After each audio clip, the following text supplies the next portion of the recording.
Et notre chronique hebdomadaire, une maison mise en location peut faire l'objet d'une vente.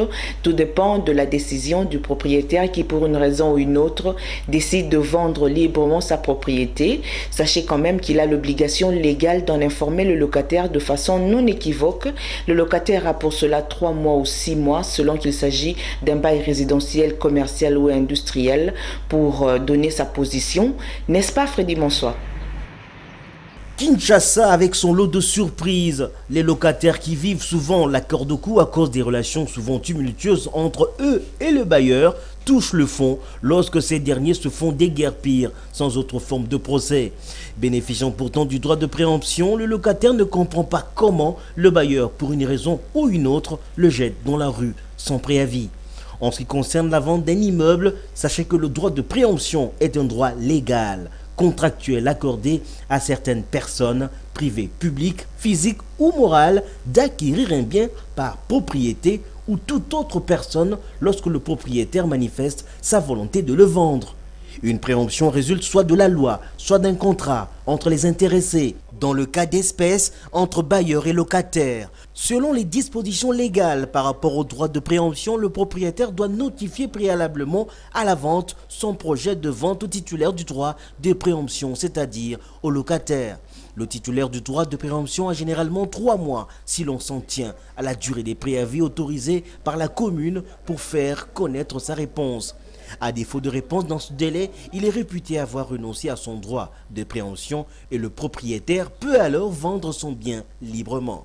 Le locataire a donc des droits garantis par la loi qui le protègent, ainsi que le vendeur qui se trouve être le propriétaire de l'immeuble. Il appartient aussi au locataire de savoir se contenir et de ne pas oublier que le bien appartient à autrui.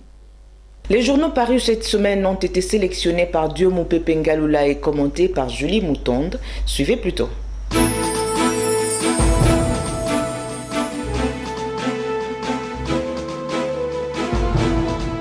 C'est le journal L'Objectif qui donne le go de cette revue avec cette affaire qui éclabousse le conservateur des titres fonciers de la Lukunga. Le journal précise que Félicien Kitombolé a été traîné en justice pour faux et usage de faux portant sur un certificat d'enregistrement de la parcelle située dans la commune de Barumbu.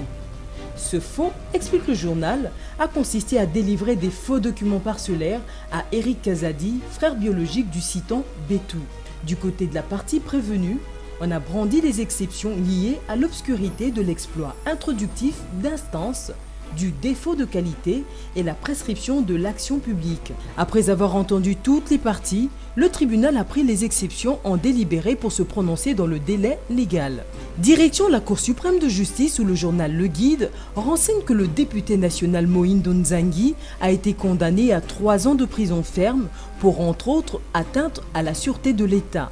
La peine requise en premier et dernier ressort par la haute cour contre l'élu du émissaire de Goma est sans appel, précise le journal. Ce qui fait dire à son avocat, je cite, « Condamner un député à 3 ans, c'est très sévère ». Fin de citation. Le mouvement social pour le renouveau, le parti de Mohindo Nzangi, qui exige sa libération inconditionnelle, affirme qu'au vu de l'instruction de la cause, du réquisitoire du ministère public et des plaidoiries des avocats, aucune infraction intentionnelle n'a été clairement prouvée à charge de l'accusé. Ce qui emmène le parti de Pierre Lumbi à conclure qu'il s'agit là d'un procès politique. C'est ce que rapporte La Prospérité. On va terminer cette revue de presse par ce communiqué de la MONUSCO qui condamne l'exécution arbitraire d'un activiste des droits humains le 7 août dernier dans le territoire de Pweto par des éléments présumés des Maï Maï, Bakatakatanga. Pour que la justice soit faite et prévenir d'autres cas similaires, la mission onusienne appelle à l'ouverture des poursuites dans les meilleurs délais à l'encontre des auteurs du crime. Info à lire dans l'Observateur. Voilà tout.